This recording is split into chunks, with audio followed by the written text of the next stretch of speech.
Ce programme vous est offert par Illico Cash.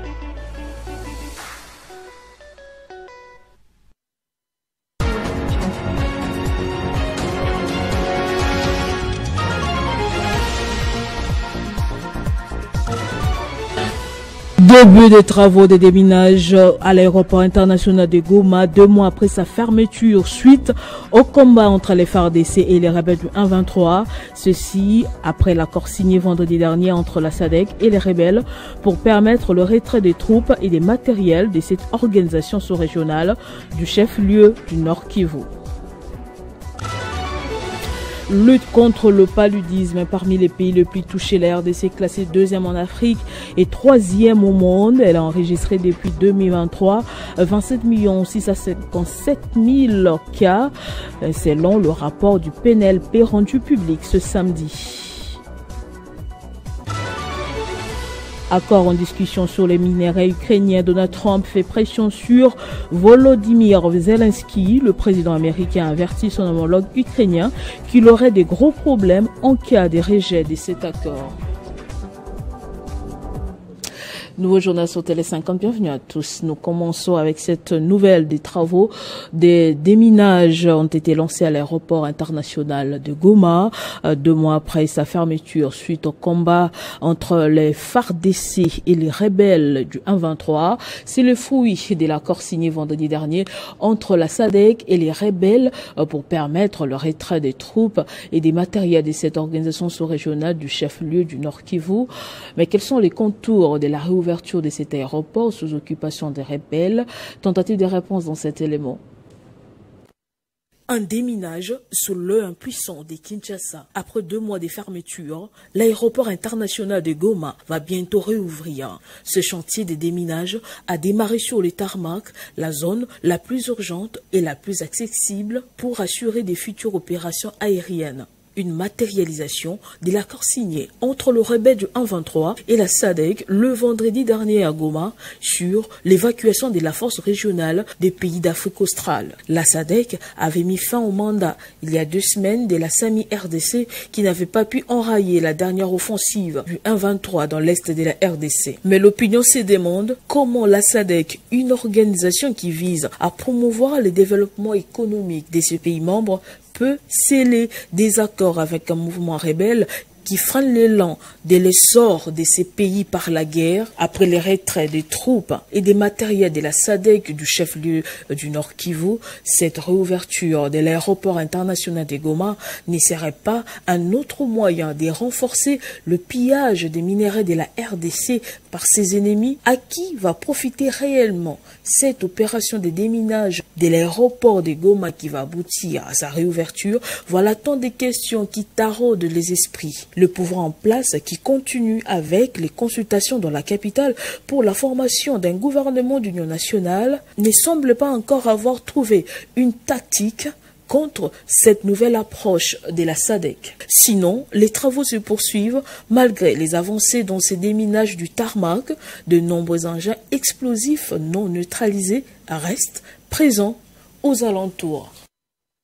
Et puis au Sud Kivu, hausse des cas de criminalité urbaine depuis la prise de cette ville par les rebelles du 1-23, des cas de cambriolage et diurnes que nocturnes suivis des assassinats sont enregistrés presque chaque jour. Le week-end, la population est descendue dans la rue pour dénoncer l'insécurité après l'assassinat d'un jeune homme. Je l'ai dit au sommaire, la République démocratique. La ville de Bukavu est confrontée à une hausse d'insécurité depuis son occupation par les rebelles du M23 soutenus par le Rwanda. Aucun jour ne se passe sans que Bukavu, l'une des principales villes de l'Est de la République démocratique du Congo, n'enregistre un cas d'assassinat. Des exécutions sommaires sont aussi signalées ces derniers jours dans plusieurs quartiers de la ville, le jour comme la nuit.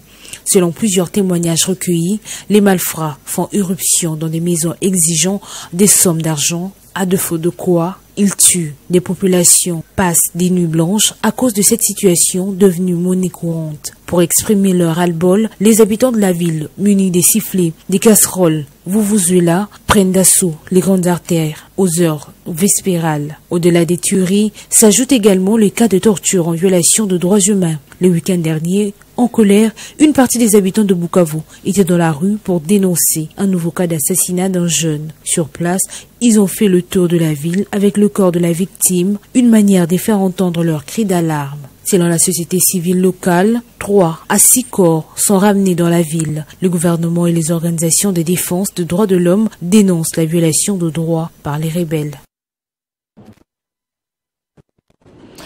Je l'ai dit au sommaire, la République démocratique du Congo continue de lutter contre le fléau du paludisme avec actuellement 27 657 762 cas et un total de 24 344 décès signalés. Devant cette situation préoccupante, les parlementaires congolais ont décidé d'accroître leur engagement dans la lutte contre cette maladie. Dans un cadre, un atelier s'est déroulé à Kinshasa. Dans ces cadres, un atelier s'est déroulé à Kinshasa le samedi dernier, orchestré par Impact Santé Africa et les PNLP, le but étant d'améliorer les compétences des parlementaires et des instances de la société civile concernant les défis liés à la lutte contre le paludisme en RDC. Au cours de cet atelier, les responsables politiques ont formellement inauguré la coalition des parlementaires pour l'élimination du paludisme en Afrique, section RDC. Ils visent à renforcer les actions des plaidoyers, à centrer les discussions parlementaires sur la lutte contre le paludisme et à rassembler plus de ressources internes grâce à cette structure.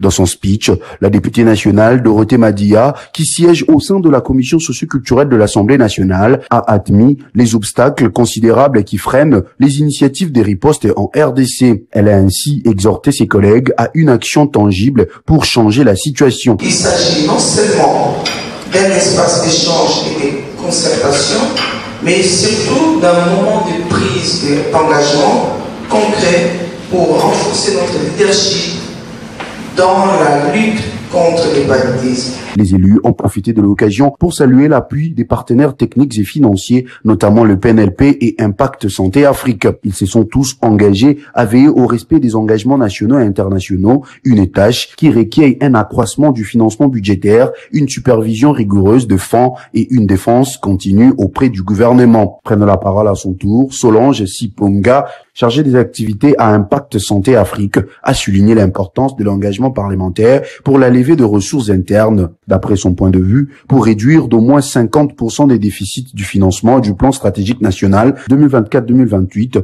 il faut un engagement constant et fort des représentants du peuple. Notons qu'en République démocratique du Congo, le paludisme reste l'une des causes primordiales des morbidités, d'hospitalisation et des décès. La RDC, classée comme le deuxième pays le plus affecté en Afrique et troisième au niveau mondial, a comptabilisé 27 667 762 cas en 2023, d'après le Programme national de lutte contre le paludisme, et ce qui a conduit à un nombre inquiétant total de 24 344 décès. Clôture du mois de mars, le parti politique UDPS Kibasa a réuni des milliers de femmes de la RDC dans une conférence axée sur le développement de la femme congolaise, un cadre qui a permis également à ses partisans de féliciter l'une des leurs d'être élevée par le président de la République en tant que son ambassadrice itinérante. Isabelle Kibasa, en tant que membre engagé de la maison, est venue partager des moments avec sa famille politique. Sa présence à cet événement, salué avec enthousiasme, démontre son appui à toutes les femmes du parti. Dans son discours, la diplomate, récemment désignée ambassadrice itinérante du président de la République, a mis l'accent sur l'engagement du premier Congolais en matière de promotion du leadership féminin en évoquant sa vision de la masculinité positive. Elle a donc incité toutes les femmes du parti à comprendre que le leadership féminin est associé à la méritocratie. Cet appel est également en ligne avec les buts de cette conférence. Les oratrices ont aussi appelé toutes les femmes à s'efforcer pour l'égalité en insistant sur le fait que, d'après la présidente de la Ligue des femmes de l'UDPS Kibasa, Louise Kibasa, la femme est le fondement du développement durable. Dans un environnement sécurisé précaire, caractérisé par l'agression rwandaise, un membre du parti de la Fédération du Katanga a mis en exergue l'importance cruciale du rôle de la femme. La femme qui se connaît, la femme qui sait ce qu'elle veut, la femme qui se dit tiens, je suis la femme venant du côté d'un homme. C'est que Dieu a fait un choix. moi, je suis la dame qui doit accompagner pas seulement mon mari, mais je prendrai soin de la famille. Dans la Bible, quelque part, on a dit, Dieu a révélé à la dame qui était enceinte, mais qui avait des douleurs, c'était sa première fois. Dieu lui a dit qu'elle avait 3 nations en elle. C'est-à-dire, éduquer une femme, c'est éduquer toute une nation. Il convient de souligner que cette cérémonie a aussi permis d'attribuer un diplôme de mérite aux épouses des fondateurs du parti en reconnaissance de leur apport aux côtés de leurs époux. Et puis le bourgmestre de la commune de Lansele et président de la fondation Bomoko a célébré le samedi dernier la clôture du mois dédié aux droits de la femme avec les femmes de sa fondation et les mamans chefs des différents quartiers de cette commune. Cette visite s'inscrit dans le cadre de la clôture du mois dédié à la reconnaissance des droits des femmes. Comme à l'accoutumée, Franck Mbonzola Misso, bourgmestre de la municipalité de Lansele et président de la fondation Bomoko, a réuni les femmes que représentent les différents quartiers de sa juridiction pour un partage moral du rôle et de l'importance des femmes dans la société. Les chefs du quartier jouent un grand rôle et aussitôt que ce sont nos mamans, ce sont des femmes, on devient les fils aussi venir partager avec eux. Bon, quand je dis partager, c'est pas des pannes, mais partager quand même des moments forts. Et surtout, il ne faut pas oublier par rapport à tout ce que ça se passe aussi au pays. Et ça montre également comment la femme, elle est victimisée. Donc, nous voulons quand même avoir des moments aussi d'échange pour les faire comprendre aussi et qu'ils sont notamment considérables à la société. Et si vous voyez, même le président de la République l'a fait confiance, je peux dire, à 100%, parce qu'à la tête du gouvernement, nous avons une dame qui est la première ministre. Donc, ça coïncidait, comme je disais tantôt, à la clôture de leur mois. Je pouvais venir passer des moments avec eux, échanger, et les faire comprendre qu'ils ont un grand rôle à jouer à la société. Occasion faisant, Franck Mbonzola Misso a rendu un hommage aux femmes victimes d'atrocités dans l'est de la RDC et soutient les présidents de la République dans sa quête à rétablir la paix dans les zones sous occupation étrangère. L'association à but non lucratif Objectif Kabound, président 2028, OKP 2028 en sigle, a été officiellement lancée à Kinshasa le dimanche dernier. Et sous la direction du président Josué Mbumba, cette organisation va travailler à l'application de la vision de Jean-Marc Kabound. De nombreux partisans ont intensifié leur participation à ces assises. Face à une vaste assistance provenant de tous les horizons de Kinshasa, les dirigeants de l'association Objectif Kabound, président 2028, OKP 28 en sigle, ont réalisé son inauguration officielle. Le principal objectif de cette entité sera d'agir sur les terrains pour soutenir la vision de Jean-Marc Kabound, dont la politique se concentre sur la refondation de l'État, les réformes économiques et financières, ainsi que l'évolution de l'homme congolais. L'objectif principal, OKP 28, et de promouvoir les actions du président Jean-Marc Kabound à caractère politique et social. Les partisans, pour leur part, ont chaleureusement embrassé cette initiative et s'y sont engagés à soutenir ces leaders pour concrétiser la vision de Jean-Marc Kabound. Le secrétaire général du parti politique Alliance pour les changements, Béli Moutono, ainsi que l'honorable Luzen Pakia étaient présents parmi les convives et ont pris la parole concernant la fin du mois de la femme.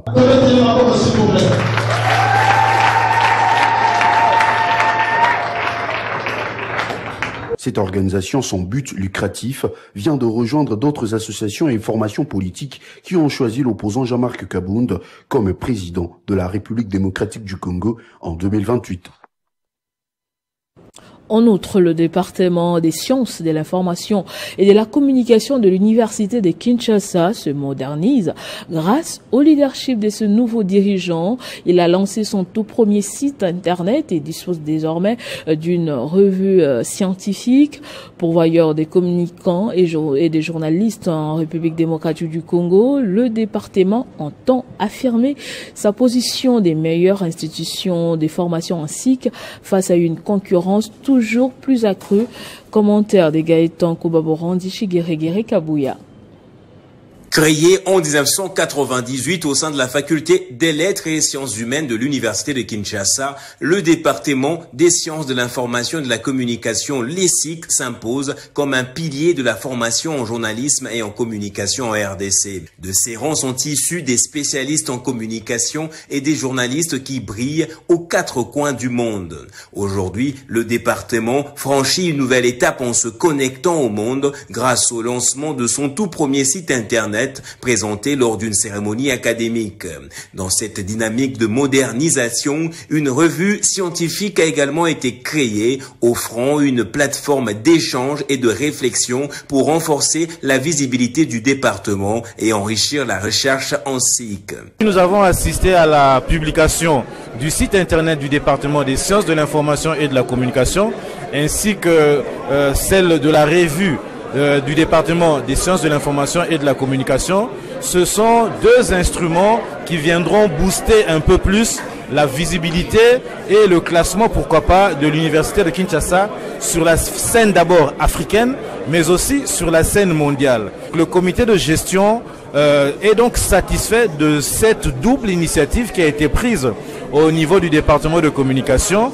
Le comité de gestion espère que cette initiative sera imitée dans tous les départements d'abord, au sein de la faculté des lettres et sciences humaines. Pour le secrétaire à la recherche du département, le professeur Marc Kilenge, cette revue contribuera à l'évolution du journalisme et de la communication en RDC, encouragera la réflexion et le débat et par conséquent renforcera le rayonnement du département. Un autre moment fort de la cérémonie, un exposé magistral du chef de département, le professeur Vicky Elongo, sur les SIC à l'ère du numérique, mettant en lumière les défis et opportunités liées aux nouvelles technologies dans le domaine de la communication. Et puis un mot de religion dans ce journal avec la clôture du mois des Ramadan.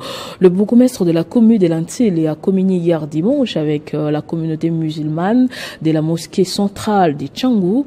Une occasion pour Franck Nzola Messo de démontrer sa considération envers les convictions religieuses de ses administrés. Lors de la clôture du mois des Ramadan ce dimanche 30 mars, le bourgmestre de la commune de Lantsele s'est joint à la communauté musulmane de sa juridiction en vue de célébrer l'Aïd el-Fitr. Ceci démontre que Franck Nzola Messo demeure respectueux des convictions religieuses de ses administrés. Aujourd'hui, il était question de passer pour clôturer ces mois des Ramadan avec eux et pour aussi faire certaines recommandations dans le sens de prier pour la République démocratique du Congo vis-à-vis de tout ce que nous sommes en train de traverser. Ainsi, nous l'avons demandé de prier pour notre président de la République, y compris notre comité de Lantsele et aussi ma personne en tant que le représentant du président de la République. Vous savez que le doyen ou imam qui est présent, c'est lui qui est le représentant du Tchangou en fait. Et ce qui me réjouit beaucoup plus, c'est que le siège de Tchangou est installé dans ma commune. Donc voilà, c'est ça qui était presque l'objet de ma visite en ce jour. Franck Nzola Messo n'était pas passé les mains vides à la mosquée centrale de Tchangou. Il a apporté des vivres et non-vivres pour une meilleure célébration. Dans le monde, le ciel n'est pas bleu entre les États-Unis et l'Ukraine sur l'accord en discussion sur les minéraux ukrainiens. Donald Trump fait pression sur Volodymyr Zelensky. Le président américain a averti ce dimanche son homologue ukrainien qu'il aurait des gros problèmes en cas de rejet de cet accord. Retour au pays pour parler sport. La liste de clubs qualifiés pour la phase des playoffs n'est fait que s'élargir. Hier, l'association sportive Simba des Kolwezi a validé son ticket après avoir battu Mazembe sur les continents. Le go de la CAN U17 a été donné hier au Maroc. Le point avec Christian Bokaya Doucouré qui me rejoint de l'autre côté du plateau pour le panorama sportif de tout le lundi. Nathalie. Bonjour Chris, bienvenue. Bonjour à vous. vous, merci beaucoup. On commence avec Illico Cash Ligue 1, 7 clubs déjà qualifiés pour le play-off. Le 7e qualifié a été connu bien sûr hier. Il s'agit de l'association sportive Simba de Kolwezi qui a battu petitement le tout-puissant Mazembe, Anglebert Mazembe, qui était déjà qualifié. Et l'unique but de ce match, Nathalie Yoko, a été inscrit par Cyril Moutoualé à la 56e minute. Grâce à cette victoire, les Kamikazes totalisent 31 points et obtiennent leur ticket pour la phase de play-off dans le groupe A, où Mazembe, je le disais tantôt, est premier avec 50 points, suivi des Lupopo. Lupopo qui est deuxième avec 47 unités. Les Lumpas se sont imposés petitement hier face à la JS Groupe Bazano. Lupopo, comme Tanganyika dans ce groupe, avaient déjà validé leur ticket pour la phase de play-off. Par contre, dans le groupe B, l'association sportive V Club devra encore se battre pour arracher son ticket des play-off. Les Dauphins Noirs n'arrivent toujours pas à décoller dans cette phase retour des Illico Cash Ligue 1. Ils ont été battus hier par les Chérubins 2-1. Capella Ngongiwi et Beni Namboka avaient inscrit les 2 buts de Céleste alors que Senior Diarra avait réussi à égaliser pour le 1 but partout avant que Céleste ne repasse devant pour le 2-1. Les Moscovites n'auront besoin que des 3 points lors de leur prochain match pour essayer de valider aussi leur ticket alors que les Aigles du Congo y sont déjà et continuent bien sûr sur leur lancée. Même chose pour l'AS Maniema Union de Kindu, premier du groupe mais qui ne joue pas beaucoup de matchs. Nathalie Yoko, puisque le club de Kinshasa ne veut pas effectuer les déplacements de Kindu pour y être reçu par les Kambelembele de Maniema Union. Maniema Union, par exemple, a gagné son match hier face à Rangers sur tapis vert, puisque les académiciens, déjà qualifiés aussi pour la phase de play-off, n'avaient pas effectué les déplacements pour Kindu. Toujours dans le groupe B, le Daring Club Motema Pembe, comme on peut bien voir sur ces images, essaye de progresser. Les Immaculés gardent encore espoir, Nathalie. Ils ont réussi à battre l'Olympique Club Renaissance du Congo dans le derby de Kinshasa. Le club vert et blanc a battu 2-0 les Oranges de la capitale grâce au doublé de Nathan Mukendi. On va bien sûr revenir sur le point de presse de 2 coachs. Ce sera bien sûr à 19h45 dans le journal des sports. Tout à fait. Un réveil un peu tardif du côté du Daring Club Motema Pembe. Mais bon, il fallait quand même le faire, Chris. Ouais. On va parler Can U17. Sélégo.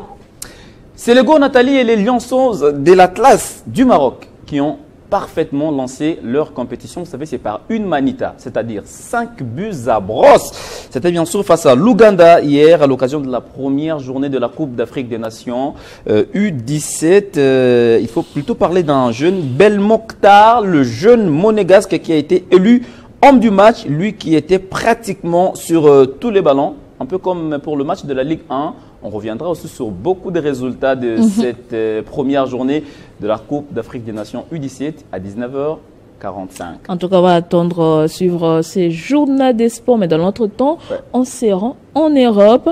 Le Barça continue sa marche vers le titre, l'Inter Milan en pôle. Et quand le Barça gagne, Nathalie Yoko est aux anges.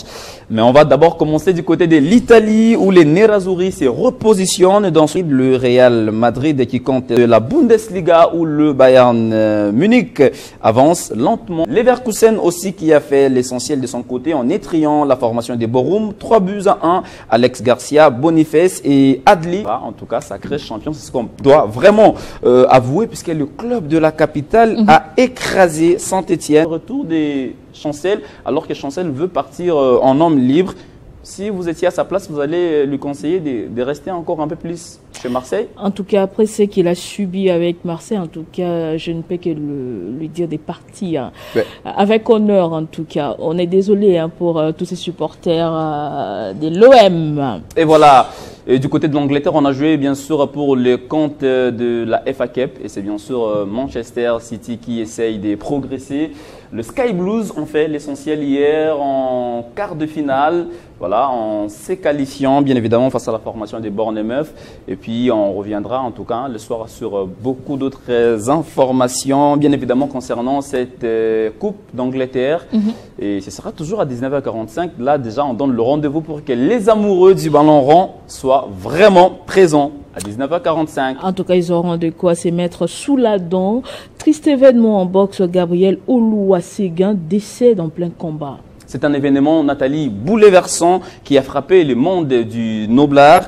Gabriel Aloua Segun Olane, Rewagu, boxeur nigérian de la catégorie poids léger, qui a perdu la vie lors d'un combat. C'était bien sûr au Ghana. L'incident tragique a eu lieu sous les yeux horrifiés des spectateurs alors que les deux boxeurs échangeaient des coups avec intensité quand soudain Gabriel a vacillé et s'est effondré sur les rings. L'arbitre Richard a immédiatement interrompu le combat et a appelé les secours. Malheureusement, malgré les efforts déployés, Gabriel a été déclaré mort à l'hôpital. Je voudrais qu'on revienne quand même sur ces derniers instants sur les rings et ça fait très mal. Let's go with a free shot there, but that might not be a good idea on Gabriel. Because in Manugu always get that right hand getting through. A double punches there from Gabriel. And oh my goodness, Gabriel just went down there and oh my goodness. Gabriel. Well, I think Gabriel is in trouble. Yeah. I think he's in trouble. Gabriel might be in trouble, and they need to really get the mouth gum out from his mouth before they can administer something. And you can see the ring doctors rushing on him. Une mort très tragique, Christian Bouquet. J'ai retenu mes larmes. Comme je le disais, bouleversantes, mais bon, ce sont les risques du métier, parce qu'on m'entend sur les rings, c'est bien sûr la vie ou la mort. Bon, il est décédé sur scène. Et visiblement, il était en train de faire une crise. Hein, effectivement. Parce qu'on avait avec ses dents en train de grincer les dents. Paix à son âme. Paix à son âme, Nathalie. Merci Christian pour tous ces détails. C'est moi qui vous remercie. Place au rappel des titres. Début des travaux de déminage à l'aéroport international de Goma, 2 mois après sa fermeture suite au combat entre les FARDC et les rebelles du 123. Ceci après l'accord signé vendredi dernier entre la SADC et les rebelles pour permettre le retrait des troupes et des matériels de cette organisation sous-régionale du chef-lieu du Nord Kivu.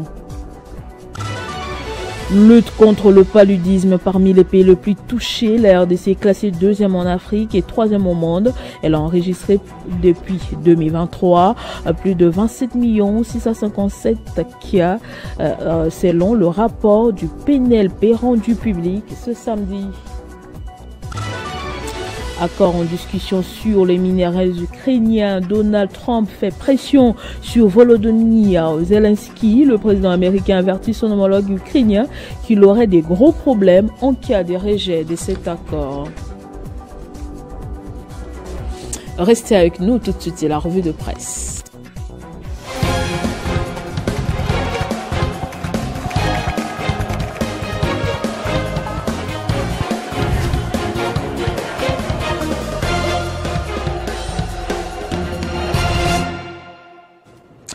Et la lecture transversale des journaux parus ce lundi, c'est avec vous, Benjamin Moudiata, bienvenue. Bonjour Nathalie, bonjour à tous ceux qui sont en train de nous suivre. Très heureuse de vous retrouver avec votre jolie cravate, Benjamin. Merci beaucoup Nathalie. Le week-end s'est bien passé? Très bien passé. On commence avec la guerre ou bien est de la RDC. Pas de paix ni de quiétude dans les zones occupées par l'armée rwandaise. Qu'en est-il, Benjamin? Évidemment, Nathalie, on doit ici noter que les zones, au pluriel, sous occupation de l'armée rwandaise, sous couvert de l'AFC M23, dans la partie est de notre pays, sont secouées par des enlèvements, des tueries et même de viols signalés par plusieurs sources concordantes depuis tout le week-end. Commençons par Bukavu, où hier dimanche 30 mars, Nathalie, la population du quartier Nyamugo, dans la commune des Kadutu, s'est réveillée sous le choc après le meurtre dans la nuit d'un jeune garçon alors qu'il rentrait chez lui. Radio Okapi.net a titré à ce sujet à la une: Bukavu, une vague des tueries nocturnes secoue la ville, soulignant que la population a manifesté avec le corps de la victime, Nathalie. Dans des rues, des tirs de sommation ont été effectués par les forces rebelles. Toujours dans la même nuit de samedi à dimanche, une autre personne présumée voleuse a été lynchée à Bukavu, Nathalie. Et de l'autre l'autre côté, à Goma également, sous occupation du M23, les médias en ligne, La Première, TV.cd, a dit ça en la une, RDC, plusieurs sources, notamment hospitalières, confirment le viol de 4 jeunes filles par des hommes armés dans la nuit du 28 au 29 mars à Goma. Des sources ont affirmé à La Première TV qu'au-delà de ces viols, Nathalie, plusieurs autres quartiers de Kassika, notamment des Kamoro, des Nyadongo, Montbleu et les autres, ont été cibles d'attaques armées. La chef du quartier mentionne également des vols dans divers domiciles menés par des bandes criminelles. Sur les plans éducatifs, Nathalie, on doit voir ici actualité.cd qui titre à la une « Crise sécuritaire dans l'Est de la RDC ». On parle d'ici de 128 648 élèves qui sont obligés d'interrompre leurs études et 481 écoles fermées dans les territoires de Walikale. La situation scolaire est également critique à Masisi-Nathalie où 152 écoles primaires et 98 établissements secondaires restent fermés. Le nombre exact d'élèves et d'enseignants impactés n'est pas encore disponible car les écoles rouvrent progressivement sous la pression des rebelles. Les signaux sont donc totalement en rouge, Nathalie. Le gouvernement central, dans ses attributions de protéger ses citoyens, doit impérativement faire plus pour ramener la situation à la normale. Deuxième question, le président américain Donald Trump ambitionne un 3e mandat, bien qu'interdit par la constitution de son pays.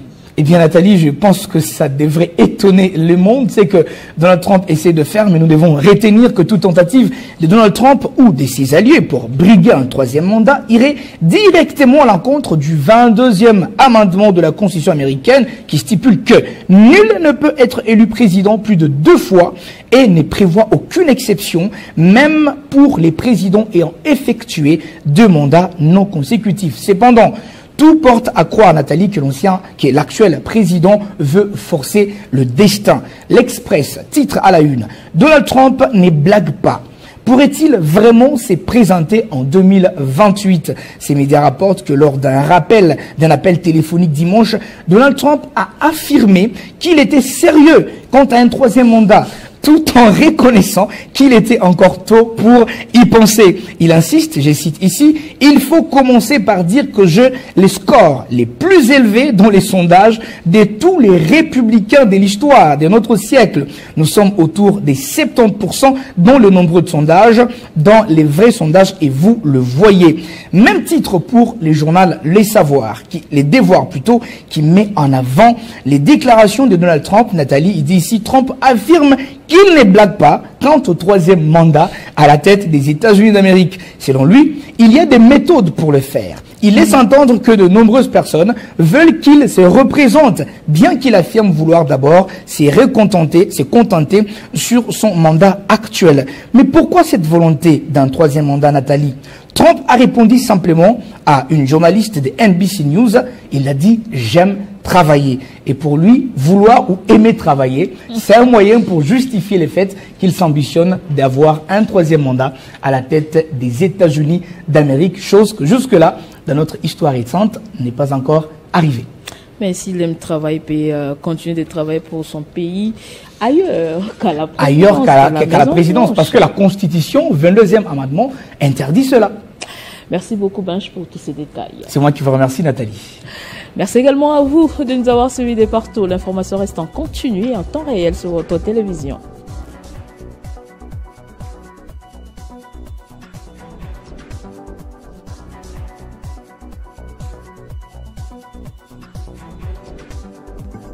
Retrouvez toute l'actualité en continu sur www.tv50.cd. Ce programme vous a été offert par Illico Cash.